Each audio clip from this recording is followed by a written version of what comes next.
പയ്യന്നൂരിലെ CPMന്റെ അവസ്ഥ ഇന്നൊരു സ്ഫോടനാത്മകമാണ്. പയ്യന്നൂരിലെ CPM തകർന്നു നിൽക്കുമ്പോഴും കണക്ക് പുറത്തുവിടാൻ CPM തയ്യാറല്ല. അതിനർത്ഥം ആ കണക്കുകൾ വ്യാജം എന്ന് തന്നെയാണ്. കണക്ക് പുറത്തുവിട്ടാൽ അതിനപ്പുറം നാണം കെടും എന്നുള്ളതുകൊണ്ട് അത് തൽക്കാലം പുറത്തുവിടാൻ നേതൃത്വം തയ്യാറല്ല. നമുക്കറിയാം, പയ്യന്നൂരിലെ CPM പ്രവർത്തകരുടെ വൈകാരികമായ ബന്ധം സൂക്ഷിച്ചിരുന്നൊരു നേതാവായിരുന്നു ധനരാജ്. ആ ധനരാജ് രക്തസാക്ഷി ഫണ്ട് തന്നെ തട്ടിപ്പ് നടത്തിയ CPM നേതൃത്വം ജനങ്ങളോട് അല്ലെങ്കിൽ പാർട്ടി പ്രവർത്തകരോട് എന്തു പറയണമെന്നറിയാതെ നിൽക്കുകയാണ്. ആ വിവാദത്തിൽ മാധ്യമങ്ങളോട് കണക്ക് പറയേണ്ടതില്ല എന്നാണ് CPM വ്യക്തമാക്കിയത്. പക്ഷേ അതിനുശേഷം നേതൃത്വത്തിനെതിരെ CPM പ്രവർത്തകർ കൂടുതൽ വിമർശനം ഉന്നയിച്ചുകൊണ്ട് രംഗത്ത് വരികയാണ്.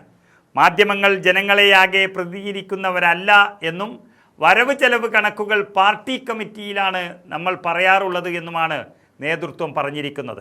ഈ രാജ്യത്തിൻ്റെ 4ാം തൂണ് അത് മാധ്യമങ്ങൾ എന്നിരിക്കെ മാധ്യമങ്ങളോട് പറയാതെ പാർട്ടി പ്രവർത്തകരെ മാത്രം പറഞ്ഞ് വിശ്വസിപ്പിക്കാനാണ് പാർട്ടിയുടെ തീരുമാനം.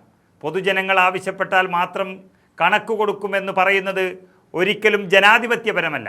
ഇത്രയധികം ഭയപ്പെട്ടു നിൽക്കുന്ന CPM നേതൃത്വം വലിയ തട്ടിപ്പ് നടത്തി എന്നുള്ളതാണ് വ്യക്തമാകുന്നത്.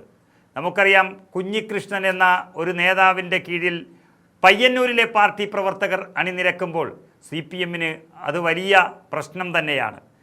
കുഞ്ഞികൃഷ്ണൻ്റെ പുസ്തക പ്രകാശന ചടങ്ങ് CPM വിരുദ്ധരുടെ ഒരു ഒത്തുചേരൽ എന്ന് പറഞ്ഞ് തള്ളുമ്പോഴും പയ്യന്നൂരിലെ ഇന്നത്തെ പാർട്ടിയുടെ അവസ്ഥ അത് വലിയ പ്രശ്നം തന്നെയാണ് സൃഷ്ടിക്കുന്നത്.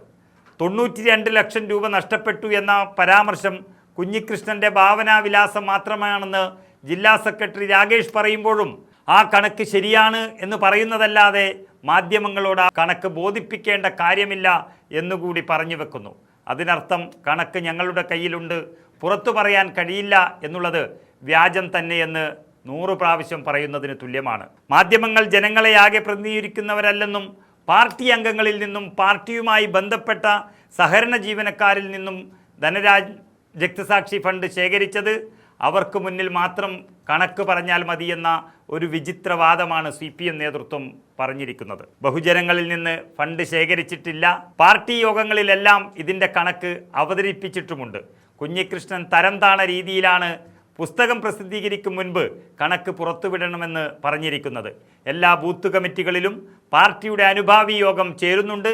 അതിൽ അനുഭാവികളോട് കണക്ക് പറയും എന്ന ന്യായമാണ് ഇപ്പോൾ പാർട്ടി ജില്ലാ സെക്രട്ടറി പറഞ്ഞു വെക്കുന്നത്. കുടുംബ സംഗമങ്ങളിലും കണക്ക് അവതരിപ്പിക്കാൻ പോവുകയാണ്. അങ്ങനെ മാധ്യമങ്ങളെ തീർത്തും ഒഴിവാക്കി പാവം പ്രവർത്തകരെ മാത്രം ഇനി ഒരിക്കൽ കൂടി പറ്റിച്ചു വിടാം എന്നുള്ളതാണ് പയ്യന്നൂരിലെ CPM നേതൃത്വത്തിൻ്റെ പുതിയ പരിപാടി.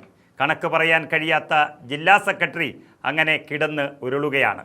രക്തസാക്ഷി ഫണ്ട് കുടുംബസഹായത്തിന് മാത്രമല്ല പിരിച്ചത് എന്നും കുടുംബസഹായം പോലെ തന്നെ വീട് വെച്ച് കൊടുക്കൽ, കേസ് നടത്തിക്കൽ എന്നിവയ്ക്ക് വേണ്ടി എല്ലാം പിരിച്ചതാണ് എന്നും പറയുമ്പോൾ വിവിധ കാര്യങ്ങൾക്കായി ഈ പണം ചെലവഴിച്ചിട്ടുണ്ട് എന്ന് വരുത്തി തീർക്കാനുള്ള ഒരു ഗൂഢശ്രമമാണ് ഇപ്പോൾ ജില്ലാ നേതൃത്വം നടത്തുന്നത്. അങ്ങനെ പാർട്ടി പ്രവർത്തകർ ഒരു ഭാഗത്തും CPM നേതൃത്വം മറുഭാഗത്തും നിൽക്കുന്ന ഒരവസ്ഥയിലേക്ക് ഈ രക്തസാക്ഷി ഫണ്ട് മുക്കൽ കാരണം CPM പയ്യന്നൂരിൽ എത്തിപ്പെട്ടു എന്നുള്ളതാണ് യാഥാർത്ഥ്യം.